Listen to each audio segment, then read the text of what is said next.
I'm back, and today I want to talk about survival mode, but specifically the middle class survival mode. And the topic came about with, in fact, the person who triggered the topic for me is the lovely Sichaba Gleba.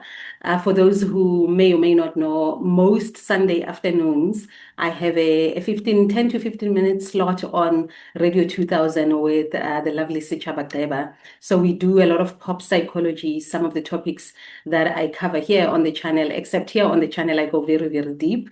So one can't go too deep on radio because of the time and just the dynamic of radio. You know, you're reaching millions of people as opposed to people who specifically come here to the channel. You almost know what to expect. So I can go dive deep with you. So this past Sunday, she asked us to talk about emotional burnout.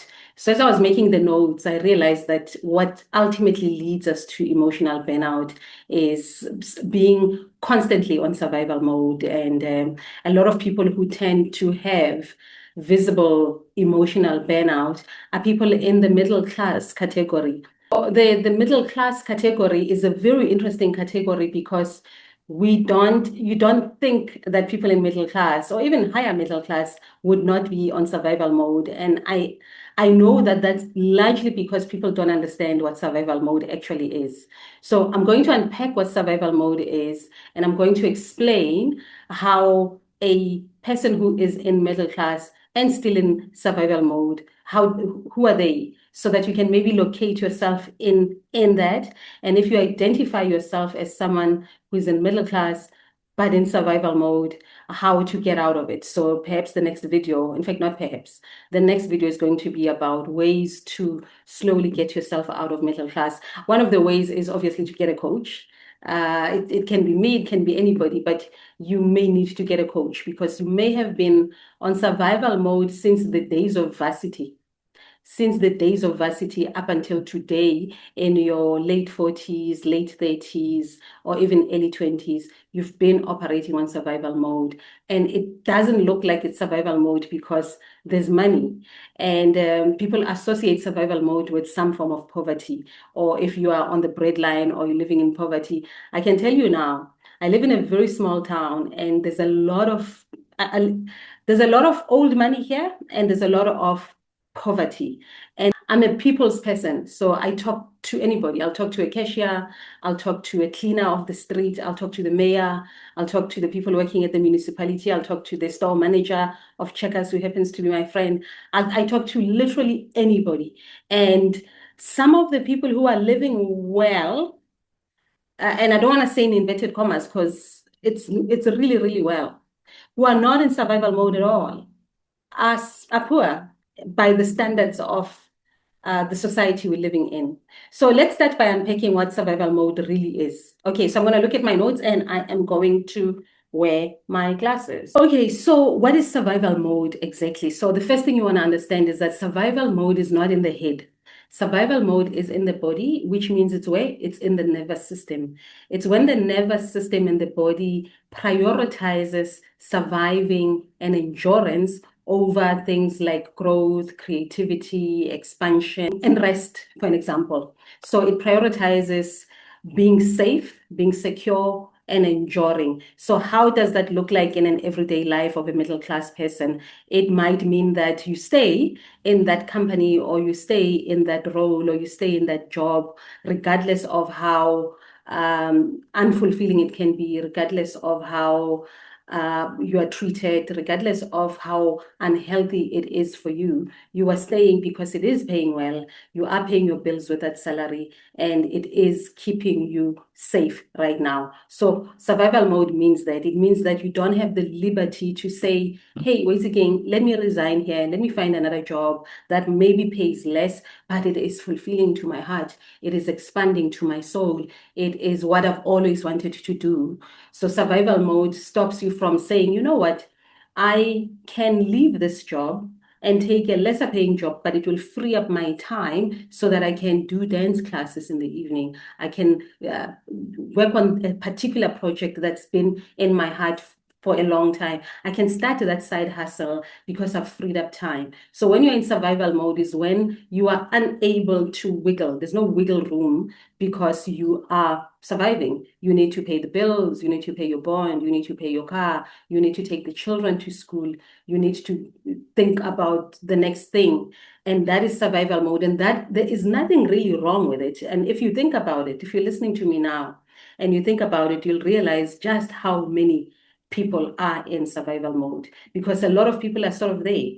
And you know you are in survival mode if obviously if you lose your job today, you won't be able to survive 3 months.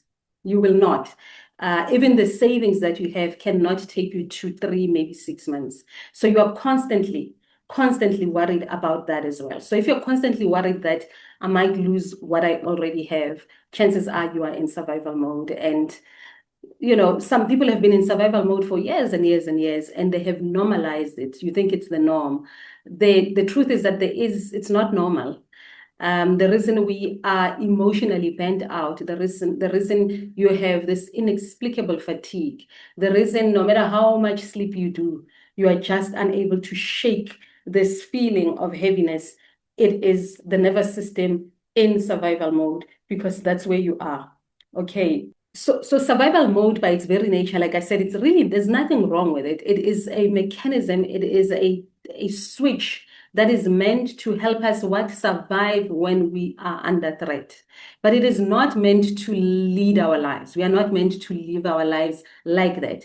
And the reason a lot of us, especially Black people, are in survival mode, even though we are in middle class and we have good jobs and we look the part externally, but we are in survival mode is because of our history. We don't come from major wealth. We have not seen role models of fathers and mothers and family members that are expanding, that are creative, that are building, that are creating wealth, not under pressure. Our history is of domestic worker mothers, minor fathers, working class mothers, working class fathers, or just unemployed of welfare. So most of us, especially my age group and the ones behind me, and maybe slightly the ones ahead of me, those who are 10 years older than me, we're the first generation corporate people, first generation that is working in an office, not as a cleaner, not as a domestic worker, but someone who is in an office occupying HR, occupying marketing, becoming professionals, becoming lawyers and doctors and so on. And so the survival mode that we are in is generational. It is inherited from our parents. It is inherited from their parents as well. So it's not that something is wrong with you because you're in survival mode. It is a system that you found, or rather, it is a system that has somehow put you there. So you are in survival mode because you are keeping up the appearances. So you are almost forced to look a particular way, look like the middle class, dress a particular part, drive a particular car, live in a particular suburb. And yet your body, your nervous system is saying, yeah, but that's not how I feel inside. Because you know that if you are not in survival mode, you will go for the things that truly fulfill you. You will let your body know that you're safe. If, for an example, you decide to resign today from your job and you have probably saved up for the next 6 months, and you say to yourself, for the next 6 months, I'm going to spend the first 2 months just resting. The next 2 months, I'm going to explore, I'm going to travel, I'm going to go to this. You've saved up for that money, for that activity. I'm going to travel to this place and that place. Maybe I'm going to go to China, stock up on some whatever. And then I'm going to start, and I'm just saying 6 months, J, as just a number. It could be a year, it could be longer. But let's say you are one of those lucky people that decided, I'm going to just resign, use up my savings while I wait for the Provident Fund. Let's say you've been working for over 20 years and you're deciding, you know what, I'm in my late 40s, I'm 50, I'm 55, I'm going to take my money and I'm going to go and do what I've always wanted to do. What you are doing at that stage, you are signaling to the nervous system that we don't need to survive anymore. I no longer want to be in survival mode. I now want to be in growth creative, I am safe. You are literally saying, I am safe. So a lot of people are not there yet, even if they have the savings, even if they have the investments, they're still bracing, they're still in survival mode. Which is why it's very difficult for us Black people to build anything because survival mode by its very nature is designed to help you in the short term. Think about in the wild, if you're being chased by a lion or you're being chased by a cheetah, you run. It's not gonna chase you the whole day and the whole night. It's a short stint. You run, you survive, you get into safety, the danger disappears. So survival mode by its very nature is supposed to be short term. It's not meant to be 20 years. It's not meant to be 25 years of working in a place that actually does nothing for your soul, does not signal to the body that we are safe, we are okay. For as long as you are constantly worried about the next 3 months, you are in survival mode. And I'm not saying be nonchalant and be this weird artist that's like, yeah, we'll see, tomorrow will take care of itself. I'm not suggesting that at all. There's always a balance in life, right? But it can't also be 20 years of the same job, the same company, the same role that is killing your soul without any form of growth, any form of expansion, any form of creativity. That is more dangerous than the nonchalant artist who's like, ah, dude, somehow. Yeah, I know it's two extreme examples, but I hope somebody is with me here. So survival mode by its very nature is meant to be what? Short term. So if you're in survival mode long term, you are going to emotionally burn out. You are going to have fatigue that can't be quenched by sleeping. You are going to find yourself sleeping all weekend and still feeling even more exhausted when you go to work because you are like this, oppressive. You are in brace mode. And you can't do anything when you're in brace mode because the body, the system, the nervous system is saying, there's what? The future. It's like trying to motivate a hobo. It's like going to a hobo in a park and motivating them about an actualized self that, you could change the world. Huh? No, I want a meal. I'm worried about where I'm going to sleep tonight. That is survival mode in the hobo life. Survival mode in the middle class is the inability to even think of a better job, inability to even go for what your heart really wants, what your creative mind really wants, because you're worried that if you do that, you are not going to survive. Your car is going to go, or you're going to have to downgrade. God forbid you downgrade your life, you know. So, yeah, there's a lot of people in middle class who are in survival mode. Yeah, so life becomes about problems and problem solving and dealing with the next issue and hotimamello, firefighting, instead of relaxing and thinking and resting and finding the next creative thing to do.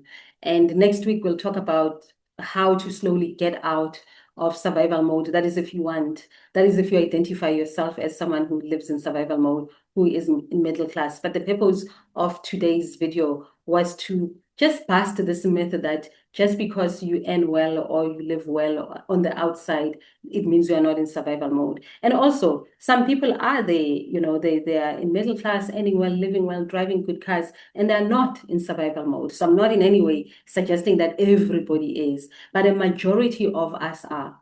A majority of Black people are in survival mode, regardless of how it looks like. So you might be in survival mode in Midrand and someone else is in survival mode in Alex. The nervous system dynamic is the same. The body bracing, the fight or flight, the worrying, the narrowing, the fear, the lack of expanding, the lack of thinking of other bigger things is the same. It's just that financially they look like they're not the same, and they are. Okay, let me see what else do I have on my notes, and then we can shut it down. Yeah, I guess maybe to conclude is that for as long as we have fear of being poor or fear of being like our parents or fear of not making it, of not keeping up with the Joneses, we are literally in survival mode. In fact, the very idea of keeping up with the Kumalus is survival mode. in the next video or two, let's just talk about what life outside of survival mode might look like.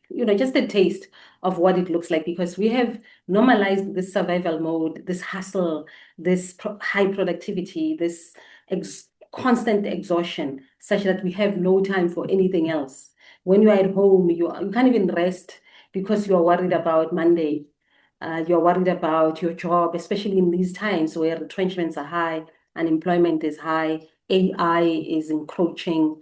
Lots of automated things are going to be taken over by AI. If your job is very automated, yeah, your days in that role are literally numbered. I know in 2023 AI was just something to laugh at, and then in 2024 it got a little serious. Last year and this year, yeah, we are in the heart of it. So survival mode will you can't rely on it anymore. You're gonna have to find a way of getting out of that mode so that you can now get into the stabilization. So it's survival, stabilizing, and then you get into expanding and growing and creativity and actually living. And actually living. A lot of people get surprised, especially the people that I coach. They get so surprised that, wait a minute, I have not actually been living all along. Yeah, most people are not. Most people are not living. So yeah, let's continue this in the next video on how to slowly get out of survival mode. Okay, I hope you enjoyed this. I hope I didn't throw you too much. And for now, this is my story. I cannot wait to hear yours.